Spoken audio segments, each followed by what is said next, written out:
3 जनवरी पेशावर मिथरा का थाना लगता है, मिथरा पुलिस स्टेशन, उसके एरिया में खेतों में से एक लाश मिलती है।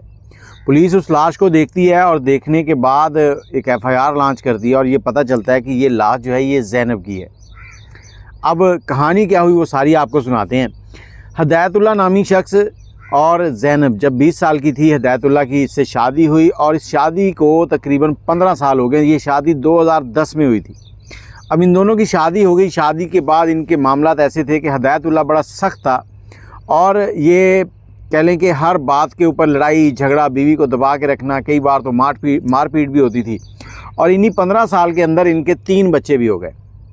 अब जो 3 जनवरी है उससे चंद दिन पहले क्या हुआ कि शाम को इसकी बेगम कहती है ज़ैनब कि मैंने अपने मैके जाना है। इस बात पर हिदायतुल्लाह गुस्से में आ गया और इसने गुस्से में आकर पहले तो लड़ाई की, उसको मारा। जब मारते मारते जी नहीं भरा तो फिर फटाफट मुंह से तलाक देनी शुरू कर दी कि मैंने तुम्हें तलाक दे दी। अब 3 बार उसको तलाक दी और उसके बाद ये घर से निकल गया।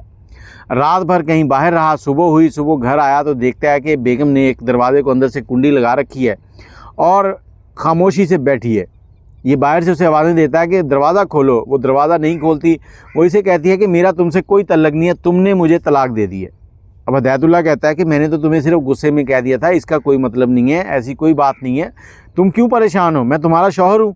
वो कहती नहीं, तुम मेरे शौहर नहीं हो, तुमने मुझे तलाक दे दी है। अब इतनी बात हुई, उसके बाद ये आराम से उसके दरवाजे के पास चला गया और जाकर उससे बात करने लगा प्यार से। उसको कहता दरवाज़ा खोलो फिर बात करते हैं, तुम मेरी बेगम हो, मैं तुम्हारा शौहर हूँ। आखिरकार ज़ैनब जो है वो दरवाज़ा खोलती है। दरवाज़ा खोलकर ये अंदर जाता है, उसके पास बैठता है, उसको सारी चीज़ें बताता है कि मैंने सिर्फ गुस्से में कह दिया। वो कहती गुस्से में कह दिया, जैसे भी कह दिया, तलाक तो हो गई है।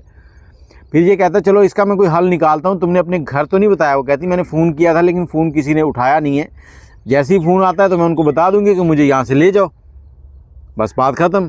कहता नहीं, तुमने उनको बताना नहीं है, मैं कारी साहब के पास जाता हूँ, उनसे बात करता हूँ, फिर आपको बताता हूँ। अब ये हिदायतुल्लाह जो है वो इलाके के कारी साहब के पास चला गया, उनको सारी कहानी सुनाई। उन्होंने कहा जी देखो तलाक तो हो गई है, अब रहा इसमें कोई हल निकालना है तो हल है एक, वो क्या है जी, इसका हलाला होगा। हलाला कैसे जी, आपकी बीवी जो है ये किसी और से निकाह करेगी, फिर उसके साथ अज़वाजी तल्लुकात कायम होंगे, फिर वो बंदा इसको तलाक देगा, फिर आप इससे शादी कर सकते हैं दोबारा। उसने कहा ये तो बड़ा लंबा प्रोसेस है। तो कारी साहब कहते हैं कि इसके अलावा और कोई हल नहीं है, यही हल है। ठीक है जी, आप कारी साहब को बंदा देखें जो हमारे कहने में हो और हमारे कहने पर चले, ये ना हो कि बाद में वो मुकर जाए।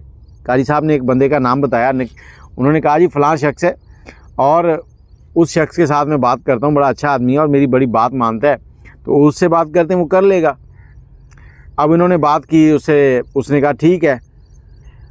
निकाह करने लगे। उसी दिन शाम को कारी साहब बैठे हैं, दुल्हन बैठी है, दूल्हा बैठा है और दुल्हन का पहले वाला शौहर जो है वो बैठा है।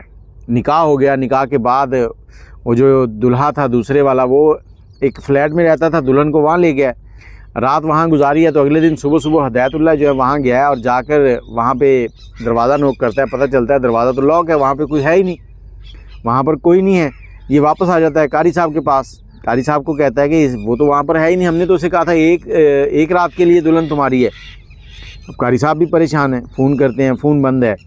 आखिर 7 दिन गुजर गए। 7 दिन के बाद वो बंदा वापस आ गया अपनी बीवी के साथ और वापस आकर उसने जैसे ही पता चला हिदायतुल्लाह को, तो हिदायतुल्लाह उसके फ्लैट पर गया और जाकर उससे झगड़ा शुरू कर दिया कि तुम कहाँ गए थे। वो कहता मैं हनीमून पर गया था। तो हिदायतुल्लाह कह रहा है कि तुम मेरी बीवी को क्यों लेके गए थे। कहता भाई मुंह बंद करो, ये तुम्हारी बीवी थी, अब मेरी बीवी है। अब हिदायतुल्लाह देख रहा है। हिदायतुल्लाह उसे कहता है कि चलो जो हुआ सो हुआ, अब इसको तलाक दो ताकि मैं इससे शादी करूँ। वो कहता नहीं मैं देता तलाक, जाओ जो करना है कर लो, अब ये मेरी बीवी है। तो हिदायतुल्लाह अपनी बीवी की तरफ देखता है, साबका जो थी उसको हुक्म देता है कि चलो तुम मेरे साथ, हम देख लेंगे इसको, ये तो पागल हो गया है। वो कहती है देखें ये मेरे हैं शौहर और मैं आपके साथ नहीं जा सकती। आपने 15 साल में मेरे साथ किया क्या है, मुझे मारा पीटा, बुरा भला कहा और यही काम किए ना। इसके साथ मैंने जो 7 दिन गुजारे हैं वो मुझे पता चल गया कि मेरा शौहर क्या है, शौहर का मतलब क्या है, मर्द क्या होता है। तुम तो हमेशा मुझे एक पाँव की जूती बना के रख रहे थे। अब हिदायतुल्लाह बड़ा परेशान है कि ये क्या हो गया, ये तो कोई और ही बात चल गई। उसने कहा देखो बच्चे तुम्हारा इंतज़ार कर रहे हैं, घर चलते हैं, आ जाओ, ऐसे ज़िद नहीं करो, हम अदालत जाएंगे, इससे खुला ले लेंगे। वो कहती बच्चे भी तुम्हारे, ना मैंने खुला लेनी है, ना मैंने इसको छोड़ना है, जाओ जो करना है कर लो। अब वापस आता है हिदायतुल्लाह घर। अब सोच रहा है क्या करूं। अपने साबका साले नकीबुल्लाह को फ़ोन करता है। नकीबुल्लाह को फ़ोन करके कहता है कि तुम्हारी जो बहन है उसने इस तरह से उसके साथ शादी कर ली है, और मतलब अपने पास से कुछ ऐसी बातें उसको सुनाता है कि जिससे उसको बुरा लगे, मतलब मन घड़त कहानी जो है ना उसको बयान कर देता है। अब कुछ दिनों के बाद 3 जनवरी को खेतों से जो लाश मिलती है, लाश मिलने के बाद जब पता चलता है कि ज़ैनब की लाश है और ये इस तरह से मामला है, उसके घर पे बात जाती है, तो ज़ैनब का जो दूसरा शौहर था वो FIR दर्ज करवाता है हिदायतुल्लाह के ख़िलाफ़।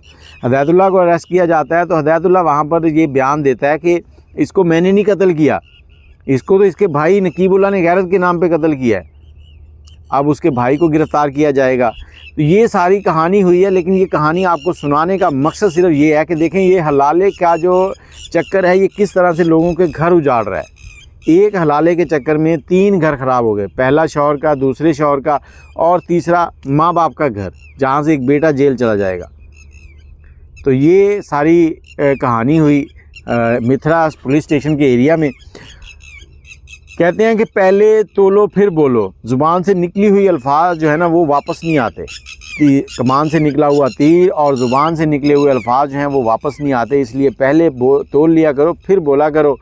और अल्लाह पाक सब बेटियों की इज़्ज़तें महफूज रखे। और जब भी आप शादी करें बच्ची की, बेटी की, तो इस चीज़ को ज़रूर देख लिया करें कि आपका होने वाला जो दामाद है उस किस ज़हनियत का मालिक है। अपनी बेटियों को भेड़ बकरियों की तरह चरवाहों के हवाले ना कर दिया करें कि जैसे चाहें वो डंडों से इनको हाँकते रहें। बाकी अपनी राय आप कमेंट में ज़रूर दीजिएगा। मुझे इजाज़त दें। अल्लाह हाफ़िज़।